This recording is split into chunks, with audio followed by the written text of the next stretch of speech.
اعوذ باللہ من الشیطان الرجیم بسم اللہ الرحمن الرحیم لن ینال اللہ لحومها ولا دماؤها ولکن ینالہ التقوی منکم۔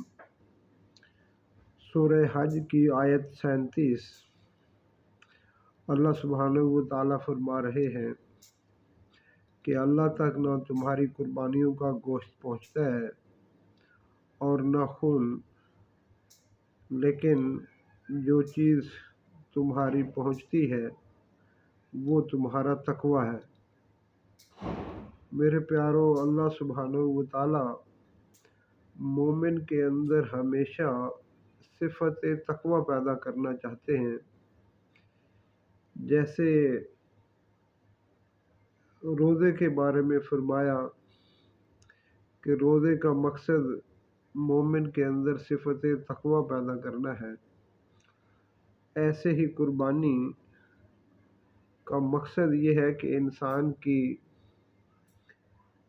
ساری زندگی ایسی ہو جائے کہ وہ تقوی والی بن جائے، یعنی وہ جو رزق بھی کھائے، جو مال بھی کمائے، وہ سارے کا سارا حلال ہو۔ ہمارے گورنمنٹ ہائی سکول للہ میں ایک ہیڈ ماسٹر صاحب تھے فیصل آباد کے،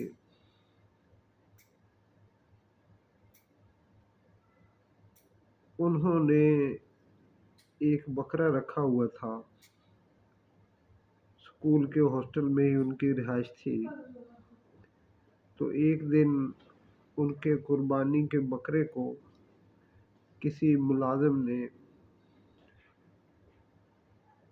بیری کی ایک ٹہنی کاٹ کر ڈال دی۔ انہوں نے جب دیکھا تو اس پر بڑے تل ملائے، فوراً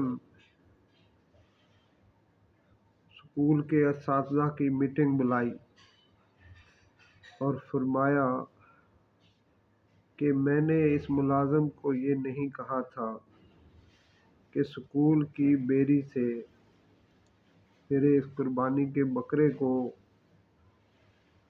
کچھ چارہ ڈالے۔ اس میٹنگ میں اس بیری کی قیمت مقرر کی گئی اور پھر وہ قیمت انہوں نے اسکول کے فنڈ میں جمع کروا دی، صرف ایک ٹہنی کے بکرے کو آگے ڈالنے سے۔ میرے پیارو، ایسے لوگ تھے کہ جو ایک پتا بھی بغیر خریدے اپنے استعمال میں لانے والے نہیں تھے۔ ہماری دادی مرحومہ، اللہ سبحانہ و تعالیٰ ان کی مغفرت فرمائے، عمر بھر کسی کی چیز بنا پوچھے بنا بتائے ہرگز استعمال نہیں کرتی تھی۔ میرے پیارو، یہ صفت تقوی ہے۔ اگر ہماری زندگیوں میں یہ صفت پیدا نہ ہو تو پھر ہماری محض اٹھک بیٹھک کا کوئی فائدہ نہیں ہے۔ اللہ سبحانہ و تعالیٰ اس بات کو سمجھنے کی ہمیں توفیق عطا فرمائے اور ہمارے اندر صفت تقوی کی پیدا ہونے کی اللہ سبحانہ و تعالیٰ توفیق عطا فرمائے۔ آمین آمین آمین۔